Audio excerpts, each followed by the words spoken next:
नमस्कार, स्वागत है आपका हमारे इस खास शो में। अपने इस शो में बात करेंगे पाकिस्तान के उस कबूलनामे को जिसे सुनकर आप हैरान रह जाएंगे। आप ये सोचने पर मजबूर हो जाएंगे कि पाकिस्तान कितना बड़ा पापी है।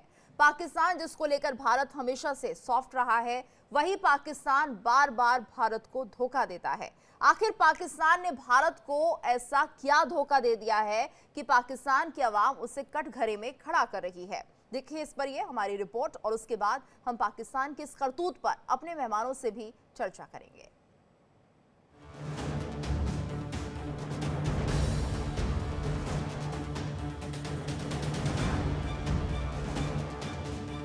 पाकिस्तान के सबसे बड़े झूठ और धोखे का पर्दाफाश हुआ है।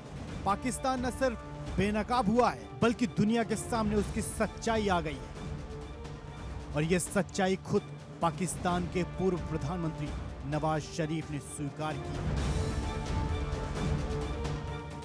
लाहौर तशरीफ लाए, याद है या नहीं याद है? याददाश्त कमजोर है ना आपकी? तो तशरीफ लाए और हमसे आके यहाँ पे मुआहदा किया। ये अलग बात है कि हमने मुआहदे की खिलाफ वर्जी की, उसमें हमारा कसूर है। नवाज कह रहे हैं कि कारगिल में हमने धोखा दिया और अब वो भारत से माफी मांगने को तैयार हैं। वो कह रहे हैं कि पाकिस्तान की सरकार को भारत से बात करनी चाहिए। कारगिल की लड़ाई में भारत ने पाकिस्तान को ऐसा मात दिया कि उसके गम से आज तक वो नहीं उबर पाया। हजारों लोगों के बीच में पाकिस्तान के पूर्व प्रधानमंत्री ये कह रहे हैं कि हम लोगों ने कारगिल में धोखा दिया था। इसको लेकर पाकिस्तान की जनता भी अपनी प्रतिक्रिया दे रही है। नवाज शरीफ को अपनी गलती का एहसास हो रहा है। वो पाकिस्तान की सरकार को सलाह दे रहे हैं, लेकिन पाकिस्तान पर भरोसा कौन करे? पाकिस्तान की फितरत रही है कि वो पीठ में छुरा भोंकता है। पाकिस्तान की घिनौनी हरकत से पूरी दुनिया वाकिफ है। दुनिया जानती है कि पाकिस्तान पर भरोसा करना मतलब अपने पैरों पर कुल्हाड़ी मारना है। Bureau report, India daily. और आज इसी मुद्दे पर चर्चा करने के लिए हमारे साथ मेहमानों का खास पैनल भी जुड़ चुका है। हमारे साथ retired air marshal OP Tiwari ji जुड़े हुए हैं, साथ ही रिटायर्ड कॉलोनल दानवीर सिंह जी हमारे साथ जुड़े हुए हैं। इसके अलावा रिटायर्ड कर्नल धनवीर सिंह जी हमारे साथ जुड़ेंगे। साथ ही एजाज अहमद हमारे साथ जुड़े हैं जो कि जर्नलिस्ट हैं पाकिस्तान के।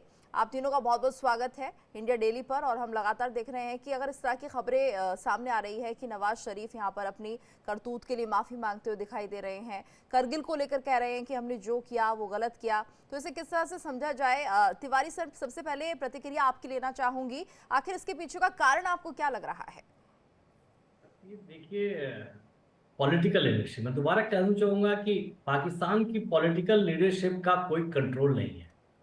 वहां पाकिस्तान आर्मी ही सारा रूल कर रही है। ये कारगिल जो ऑपरेशन हुआ था, अगर नवाज शरीफ अगर उनका कंट्रोल होता तो वो शायद कभी नहीं होने देते। ये पाकिस्तान आर्मी की गलतफहमी थी कि हम इतने काबिल हैं कि हम इनको काटने की कोशिश कर सकते हैं, तो इन्होंने एक एडवेंचर किया और ये उसमें पूरी तरह से फेल हुए हैं। तो अगर कारगिल, अभी देखिए नवाज शरीफ जो है, नवाज शरीफ उस समय से अभी तक चुप रहे। क्यों रहे? बिकॉज वो पोजीशन में नहीं थे। जब तक इनको देश में रहते हैं तब तक इनका आर्मी से इतना डर है कि आर्मी की गलतियों को ये कवर करते रहते हैं और उनको सामने से टेक ऑन नहीं करते कि आप गलती कर रहे हो। और ये पाकिस्तानी गवर्नमेंट का भी देख लीजिए, 2 बार अफगानिस्तान में एयर स्ट्राइक हो चुका है। ये मेरे ख्याल से पाकिस्तान पॉलिटिकल लीडरशिप को कभी भी मंजूर नहीं होगा कि हम स्ट्राइक करें। पाकिस्तान आर्मी का गलत एडवेंचर है। अब देखिए सिचुएशन ऐसी आ गई है कि इंडिया के खिलाफ पाकिस्तान को अमेरिका से सपोर्ट मिलता था, चाइना से सपोर्ट मिलता था, और इस सपोर्ट से इंडिया में डिस्टर्बेंस क्रिएट करने के लिए सपोर्ट मिलता था, और इसका ये नाजायज पाकिस्तान की आर्मी अपर एचेलॉन यूटिलाइज कर रही थी। अभी देखिए तख्ता पलट हुआ है। मतलब अभी ट्रंप की सरकार आई है अमेरिका में, और अमेरिका और भारत के रिलेशन कैसे हैं? अब अमेरिका ने कुछ डिस्ग्रंटल कंपनीज थी जो पाकिस्तान में कुछ ग्रुप्स को फंड करती थी जो हिंदुस्तान का नुकसान कर सकते थे, जैसे यूएस एड है। अब जिस तरीके से किताबें खुल रही हैं, तो अब वहां की किसी भी कॉर्पोरेट सेक्टर को या किसी भी ऑर्गेनाइजेशन को हिम्मत नहीं होगी कि भारत के खिलाफ कंफ्यूजन क्रिएट करने के बिल्कुल, लिए इसलिए पाकिस्तान पहले को इन्होंने सपोर्ट सोचा है करें। कि चलिए इस तरह का बयान देते हैं और खुद ही अपने हथियार डाल देते हैं, माफीनामा कर लेते हैं। दानवीर सर, आप क्या कहेंगे, क्या इसके पीछे की वजह यही दिख रही है कि पाकिस्तान डरा हुआ है, बौखलाया हुआ है, जिस तरह से भारत और अमेरिका की दोस्ती हो रही है?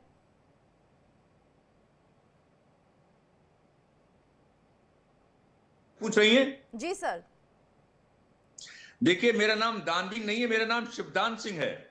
जी मैं कर्नल शिवदान सिंह हूं। ठीक है सर, बोलिए सर। शिवदान और सर।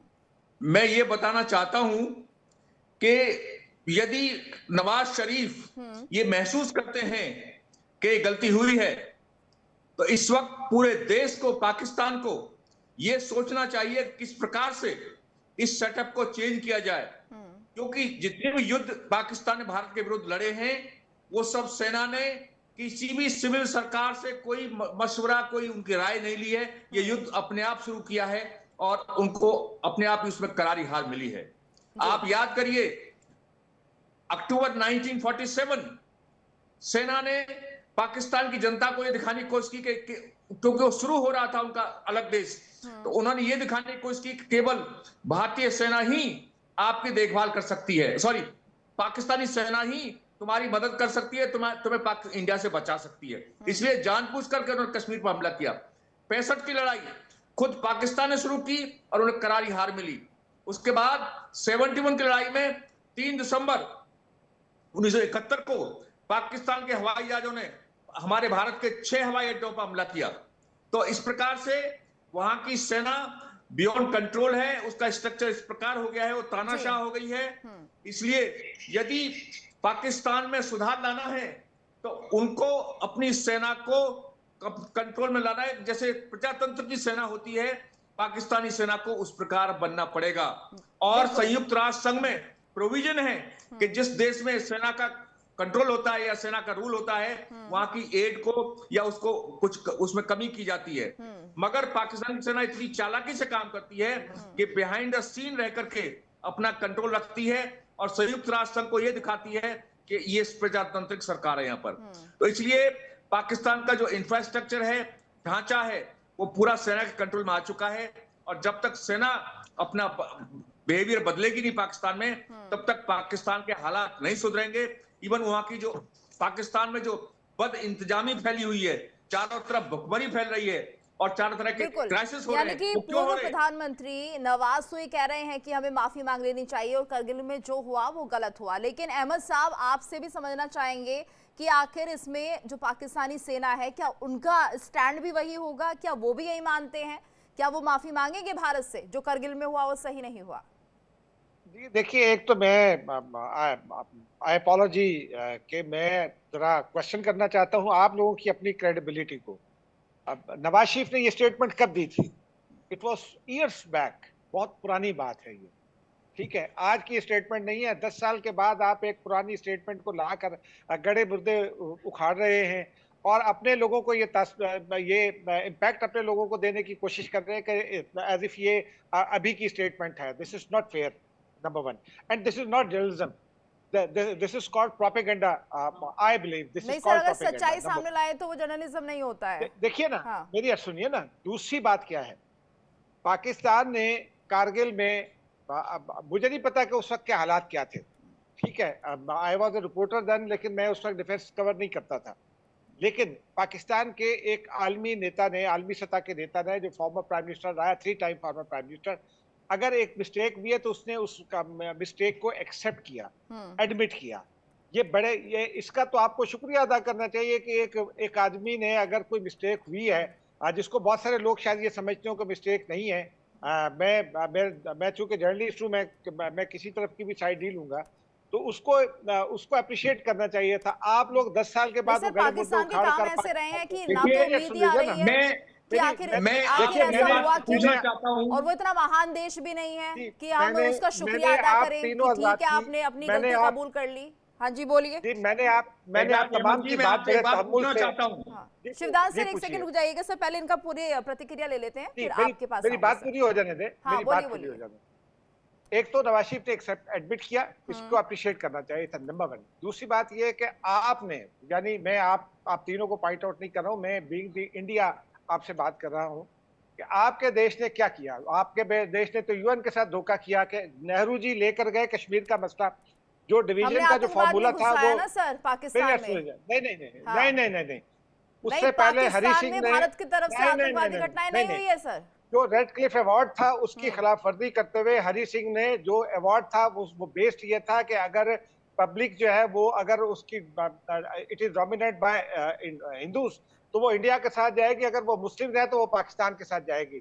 फॉर्मूला ये था। हरी सिंह ने साजबाज की और आपने अपनी सेना वहां उतारी। उसके बाद वो वापस आने के लिए भी कहने लगे, जब उनके ऊपर अत्याचार होने लगा तो उन्होंने कहा भारत के साथ मिलना चाहते हैं। नेहरू जी उसको यूएन लेकर गए, यूएन ने प्लेबिसाइट कराने का कहा, आपने आज तक उस पर अमल नहीं किया, आपने यूएन को धोखा दिया। आपने कई बार पाकिस्तान को धोखा दिया, पाकिस्तान ने तो एक ही बार दिया होगा ना, अगर दिया होगा तो। हाँ। लेकिन आपने कई बार धोखा दिया। आपका कुलभूषण यादव आज भी हमारे कब्जे में है, आज भी हमारे कब्जे में है। आप उस इंटरनेशनल कोर्ट ऑफ जस्टिस में गए थे। कितने आतंकवादी आपके कब्जे में, ये भी बता दीजिए। भारत की तरफ से आतंकवाद तो नहीं फैलाया गया पाकिस्तान में, वो तो आपको सब आतंकवाद लगे ही ना सर, अपने आप को जस्टिफाई करने के लिए। जिन्होंने 38 साल पाकिस्तान में जेल काटी जासूसी के इल्जाम में।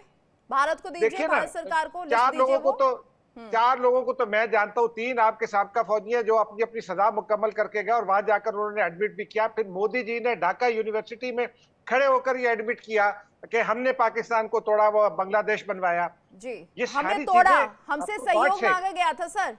For God sake, for God sake. आपके लिए तो ये होगा कि हमने तोड़ दिया। जो बांग्लादेश में पाकिस्तान ने क्या उसे आप भूल चुके हैं। ठीक है सर, जल्दी से अपनी बात पूरी कीजिए। आपकी बात का जवाब बेहतर हमारे साथ डिफेंस एक्सपर्ट बैठे हैं, वो बहुत अच्छी तरह से देंगे। जी, मैं ये कहता हूँ कि जितने इंसान आप लोग हैं उतने इंसान हम लोग भी। हमें लेकिन हम आतंकवाद नहीं फैलाते हैं सर। ठीक है अहमद जी, आतंकवाद फैलाना आपने हमारे 15 कत्ल कराए हैं, 15 कत्ल कराए रिसेंट पास्ट में। आपने कश्मीर में कितना कत्ल कराया? हमारे यहाँ 15 कत्ल कराए। बिल्कुल, तभी वो कश्मीरी चाहते हैं कि वो भारत में मिल जाए, तभी पीओके वाले चाहते हैं कि हमें भारत में ले लीजिए। 26 फरवरी 2019 को आपके 2 तैयारे पाकिस्तान में घुसे, पेलोड गिराकर भाग गए, पेलोड गिराकर भाग गए। क्या वो आतंकवाद नहीं था? आपका मिसाइल हमारे यहाँ मियां चन्नू में गिरा था। अपनी बात पूरी कीजिए। पहले तो ये कि ये बहुत ही ज्यादा हमें धन्यवाद देना चाहिए नवाज शरीफ को कि उन्होंने इतनी बड़ी बात जो कह दी। दूसरा ये कि भारत की तरफ से भी ऐसे ही काम हुए हैं। तीसरा ये कि हमने बांग्लादेश और पाकिस्तान को अलग करवाया है। तीनों का आप जवाब दीजिए सर। मैं दे रहा हूं जवाब। देखिए, बांग्लादेश का अलग होना, आपको याद है कि आपकी सेना ने क्या किया था जब शेख मुजीबुर रहमान प्रधानमंत्री चुन के आए और उनको पूरी क्लियर वर्डिक्ट मिला के उनको प्रधानमंत्री बनना चाहिए। क्या आपके राष्ट्रपति ने उनको प्रधानमंत्री बनाया था? सैनिक एडमिनिस्ट्रेटर जो थे पाकिस्तान के, आप बताइए, क्या मुजीबुर रहमान को उन्होंने इन्वाइट किया प्रधानमंत्री बनने के लिए? और जब उस डिसीजन के खिलाफ पूरे बांग्लादेश में एक विद्रोह हुआ तो उसको आपने कितनी बुरी तरह से दबाया था। आपकी सेना ने वहां पर 3 लाख महिलाओं का बलात्कार किया था उस वक्त, जिसको रेप बोलते हैं। उसके अलावा आपने कितने ही लोगों को वहां से गायब किया, मारा। और सर एक बार रुकिएगा सर, प्रतिक्रिया ले लूं अहमद सर की। अहमद सर, बांग्लादेश में कितनी महिलाओं के साथ अत्याचार हुआ? आपको आंकड़ा भी दे दिया गया है, मानेंगे आप इसे, एक्सेप्ट करेंगे? बांग्लादेश की अपनी हुकूमत जो अब है वो इन फैक्ट्स को तस्लीम नहीं कर रही। बांग्लादेश की हुकूमत कौन चला रहा है इस वक्त सर, सब जानते हैं, वो डॉक्टर मोहम्मद यूनुस। लेकिन नहीं कर रही है क्योंकि वो मेरी बात कंप्लीट हो जाने दीजिए। मैंने पूरा बांग्लादेश विजिट किया है, वहां जो उनकी शोहदा की कब्रें हैं, वहां मैं बहुत सारे लोगों से मिला हूं और ऐसे लोगों से जो मुक्ति बानी के थे। मेरे कई प्रोफेसर वहां दोस्त हैं, मेरे कई वदानिश्वर वहां दोस्त हैं। आपके पास अगर ऐसा है तो नहीं, वो मुक्ति बानी में काम करते थे, मुक्ति बानी में काम करते थे। और आप यकीन कीजिए कि उन्होंने ये एडमिट किया कि we were influenced by India, हमें इंडिया पैसे प्रोवाइड करता था। ठीक है सर, तो महिलाओं पर अत्याचार भी हम नहीं करवाए हैं, भारत नहीं करवाए। देखिए ना, ये चंद वाकयात हुए होंगे, लेकिन 3 लाख महिलाओं के रेप की कहीं कोई ऑफिशियल रिकॉर्ड नहीं है। मुझे आप ऑफिशियल रिकॉर्ड, मैं आपको चैलेंज करता हूं, उनकी जानकारी भी सामने आनी चाहिए। ठीक है, आई चैलेंज यू कि आप मुझे वो एस्टैब्लिश करके दिखा दें। वो सिर्फ ये पॉलिटिकल स्टेटमेंट है महिलाओं के, 3 लाख महिलाओं का, ये पॉलिटिकल स्टेटमेंट है। आप मुझे, मैं आपको चैलेंज करता हूं, आपकी सारी बातें जो भी है ना वो क्रिटिकल स्टेटमेंट हो जाएंगी। ठीक है, बोलिए तिवारी से बताइएगा सर। मैं एजाज अहमद साहब को एक दो चीजें बताना चाहूंगा कि भाई पाकिस्तान और हिंदुस्तान के लोग एक ही ओरिजिन के हैं, एक जैसे हैं, सबकी रिक्वायरमेंट एक जैसी है। तो हमारी जो परेशानी है पाकिस्तान आर्मी से है, पाकिस्तान की आर्मी की अपर एचेलॉन से है। पाकिस्तान की आर्मी जो ईस्ट पाकिस्तान दैट टाइम था वहां बैठी हुई थी, अगर प्रोफेशनल तरीके से काम कर रही होती तो इतनी जल्दी उनको सरेंडर करने की कोई आवश्यकता नहीं पड़ती। खाली एक ब्रिज था जिसको गार्ड करते थे, तो भारत की सेना इतनी आसानी से नहीं घुस सकती और इनको इतनी इतनी बुरी हार का सामना नहीं करना पड़ता। बल्कि पाकिस्तान आर्मी किस चीज में बिजी थी, एजाज साहब खुद ही बता रहे थे कि बांग्लादेश ने कुछ कैलकुलेशन नहीं किया है, लेकिन उनकी और जो 1971 में वो बेचारी तो सब मर गई होंगी, कितनी औरतों का किस तरीके से किया गया था, इसमें क्या भारत इन्वॉल्व था? ये पाकिस्तान की आवाम भी नहीं चाहती होगी कि उन औरतों के साथ ये खिलवाड़ किया जा सके। मैं तो सिर्फ फिर पाकिस्तान आर्मी के खिलाफ हूं। ये पाकिस्तान आर्मी की ट्रेनिंग ऐसी हुई है, जिस तरीके से उन्होंने 1958 में पहला तख्ता पलट किया था, तब से ये पाकिस्तान को कंट्रोल कर रहे हैं। और पाकिस्तान की लीडरशिप, पॉलिटिकल लीडरशिप को दबा के रखते हैं। और पॉलिटिकल लीडर्स जो चाहते हैं कि पाकिस्तान का ग्रोथ हो, लेकिन पाकिस्तान की अपर एचेलॉन, मैं लोअर एचेलॉन की बात नहीं कर रहा हूं, अपर एचेलॉन जो है अपने फायदे के लिए, अपने नैरो माइंडेड थिंकिंग के लिए, अपनी इज्जत बचाने के लिए, अपनी रेलेवेंस रखने के लिए चारों तरफ कंफ्यूजन क्रिएट करते हैं। एजाज साहब मुझसे फुल सहमत होंगे, बिकॉज जब तक आर्मी रहती है उनके खिलाफ बोलने की कोशिश नहीं की जा कोई कर सकता। कितने यूट्यूबर्स को ब्लॉक कर दिया गया है जो कोशिश करते हैं कि पाकिस्तान की इंटरनल सिचुएशन क्या है उनको दबा दिया जा सकता है। ये जब तक ये दबाते रहेंगे पाकिस्तान की हालत ऐसी रहेगी। एजाज साहब भी फुल क्लियर नहीं बोल पाएंगे, बिकॉज इनके भी रिस्ट्रिक्शन है, हम इनकी समस्या समझ ठीक है, सकते हैं, लेकिन, बिकॉज ठीक है सर। पाकिस्तान की जो अपर एचेलॉन है, और देखिए हाँ, भाजपा सर, सरकार को अहमद सर, देखिए अहमद क्या सर, चलेगा। ठीक है तिवारी सर, अहमद सर, अभी जो बांग्लादेश में हुआ, हिंदुओं पर जो हमले हुए, उसको आप जस्टिफाई करेंगे? आप कहेंगे सही है वो जो हिंदुओं के साथ कत्लेआम मचा दिया गया, तो उसको भी कह दीजिए वो भी ठीक रहा है? ह्यूमन बीइंग की किलिंग कश्मीर में हो, ढाका में हो, कराची में हो, या दिल्ली में हो, या लंदन में हो, मैं ह्यूमन बीइंग की किलिंग को सपोर्ट नहीं करता। नहीं, ह्यूमन बीइंग और वो हिंदू हो, ह्यूमन बीइंग में और हिंदू में यहाँ पे थोड़ा डिफरेंस मुझे लग रहा है पाकिस्तान करता है। आप लोग, हाँ, जिन लोगों को कश्मीर में आप मारते हैं, क्या वो ह्यूमन बीइंग नहीं है? वो तो मुस्लिम ह्यूमन बीइंग है ना। आपको सिर्फ हिंदू आप ही बताइए, बांग्लादेश वो तो भारत नहीं है, मैं दोनों की, वहां पर सर जो हुआ माइनॉरिटीज के साथ, आप नहीं, उसका समर्थन करते हैं या नहीं, या गलत हुआ है ये बोल देंगे? ये बोलिए सर। मैं दोनों की किलिंग को कंडेम करता हूं। मैं बाबरी मस्जिद को जो जिस तरह आप लोगों ने शहीद किया, मैं उसको कंडेम करता हूं। जिस तरह बाबरी मस्जिद से पहले सर क्या था वहां पर? बाबरी मस्जिद से पहले क्या था? कितना पुराना इतिहास है बाबरी मस्जिद का? बाबरी मस्जिद तो 600 साल पुरानी मस्जिद थी ना। और राम मंदिर कितना पुराना था यहाँ पर अयोध्या में? अरे राम मंदिर उससे हटकर होगा ना। लेकिन मैं इन चीजों में नहीं जाता। मैं ये कहता हूं कि मैं ह्यूमन बीइंग की किलिंग को कंडेम करता हूं। आप सर हिंदुओं की किलिंग को कंडेम कीजिए सर। आप लोग उसको हिंदुओं को चुन चुन के बांग्लादेश में जो मारा गया है उसे कंडेम कीजिए। हिंदुओं को ने मुसलमानों का जो हाल, बीजेपी ने जो मुसलमानों का हाल किया हुआ है, कोई बुरा हाल नहीं हुआ है सर। इस देश में सब सुरक्षित है, वरना सब पाकिस्तान पहुंच जाते। अगर इस देश में मुसलमानों का हाल खराब होता तो सब पाकिस्तान में पहुंचते सर, आप ही के देश में। आपके जितनी तरक्की है पाकिस्तान कर रहा है वो भी शामिल हो जाते, पर यहाँ का एक मुसलमान नहीं जाना चाहता पाकिस्तान। ठीक है, शिवदान सर के पास चलते हैं। Shivdan sir please. No, anchor should be a good listener. आपको सुनना चाहिए, आपका काम तकरीर करना नहीं है। बात जो आप रख रहे हैं ना सर, वो आप बायस तरीके से रख रहे हैं। मेरी बात मुकम्मल हो, देन आप सर जल्दी से कीजिए। 30 सेकंड का समय सर, समय ज्यादा नहीं, 30 सेकंड में अपनी बात पूरी कह रहा हूं कि जो जिस तरह से मेरी सुन लेना, पहले मेरी बात सुन, जल्दी बोलिए। जिस तरह से मॉब लिंचिंग हुई इंडिया में मुस्लिम्स की और मुस्लिम खवातीन की, गलत इंफॉर्मेशन है सर आपके पास। छत्तीसगढ़ में आप कर रहे हैं गलत इंफॉर्मेशन है। यहाँ पर धर्म देखकर मॉब लिंचिंग नहीं होती, यहाँ पर हिंदुओं की भी कहीं ना कहीं घटना ऐसी हो जाती है, ऐसा नहीं है। नहीं, ये चश्मे से आप देखते हैं सर चीजों को। हिंदू मुसलमान नहीं है, वरना यहाँ के मुसलमान चले जाते हैं सर पाकिस्तान रहने। ठीक है सर, आपने बात पूरी कर ली। शिवदान सर को मौका दूंगी, सर बोलिए। देखिए, मैं ये बताना चाहता हूं यहाँ पर कि अहमद साहब, ये बड़ा दुर्भाग्य है कि पाकिस्तान में प्रेस फ्री नहीं है। इंडिया में जो भी गलत बात होती है उसमें प्रेस पूरी तरह से गवर्नमेंट को क्रिटिसाइज करती है, जो भी एजेंसी गलत काम करती है उसको क्रिटिसाइज करती है। और आप सारे प्रेस के लोग आर्मी को सपोर्ट कर रहे हैं, जब छोटा सा सवाल सारे गलत काम पाकिस्तान में किए हैं। Can I ask a little question? बोलिए, पूछिए अहमद सर, पूछिए क्या पूछना चाहते हैं। और आप मुझे बताइए कि कश्मीर पर मुसलमान बड़े दुनिया के पूरे दुनिया के मुसलमानों से बेहतर सवाल कीजिए। मेरा एक सवाल ले लीजिए। आप मुझे पिछले 10 साल में कश्मीर में जो इंडियन आर्मी कर रही है उस पर कोई एक बड़ी इंडिपेंडेंट स्टोरी दिखा दे जिसमें इंडियन क्या सेना कर को रही है आप मुझे कश्मीर ये में? बताइए कि सुरक्षा आपने कर रही है POK उन में भारतीयों की, पूरे- कश्मीरियों की, पूरे जिन पर आप अपना हक सुरक्षा जमाते कर हैं, रही लेकिन है। उनकी तरक्की के नाम पर कुछ नहीं हम- करते हैं। आप- उनकी नहीं, तरक्की के लिए आप मैं कुछ नहीं सिर्फ करते हैं की सर, बात हक कर रहा हूं। जमाते हैं सिर्फ कि ये आप कश्मीरी जरा हमारा हमारे कश्मीर हैं, आकर और आज देखिए। वही कश्मीरी आप भारत में हमारा मिलना चाहते कश्मीर हैं। आकर देखिए। आपके आप ऑफिसर, हमारा कश्मीर आकर ठीक है देखिए। सर, आपसे लाख ऑफिसर रुपए जवाब देकर दीजिए कश्मीर सर। में एजिटेशन हो रहे हैं कश्मीर में पाकिस्तान से अलग होने के लिए। हम देख रहे हैं पाकिस्तान तिवारी पाक में साहब कश्मीर सर को। 30 सेकंड सर, देखिए- ज्यादा समय नहीं है सर। हाँ, बस मैं एक लाइन में बात एजाज पूरी साहब कर को बताना लीजिए। चाहूंगा हाँ। कि कश्मीर की सिचुएशन कुछ अलग थी आज से 11-12 साल पहले। हम लोग की कमजोरियां थी, डेवलपमेंट नहीं हुआ, तो वहां पर जब बच्चे अनएम्प्लॉयड थे उनको आसानी से लेके और ये अपना हेल्प जी। लेके उनको पत्थर पे खुआया करते थे। लेकिन पिछले 11 साल से जिस तरीके से कश्मीर का डेवलपमेंट हुआ है, ये जो पाकिस्तान ऑक्यूपाइड कश्मीर के जो लोग हैं वो भी देख रहे हैं। बिल्कुल सर, और यही वजह है कि वो भी भारत के साथ मिलना चाहते हैं। समय इतना ही है, Yes, माफी sir. के ये साथ एक सर हम इस महत्वपूर्ण कार्यक्रम कारण दिखाना चाहते को हैं। समाप्त करना चाह रही हूँ, लेकिन यहाँ पर बड़ी बात यही है कि अगर पीओके में डेवलपमेंट होता तो कम से कम वो लोग भारत के साथ मिलने की कोशिश नहीं करते।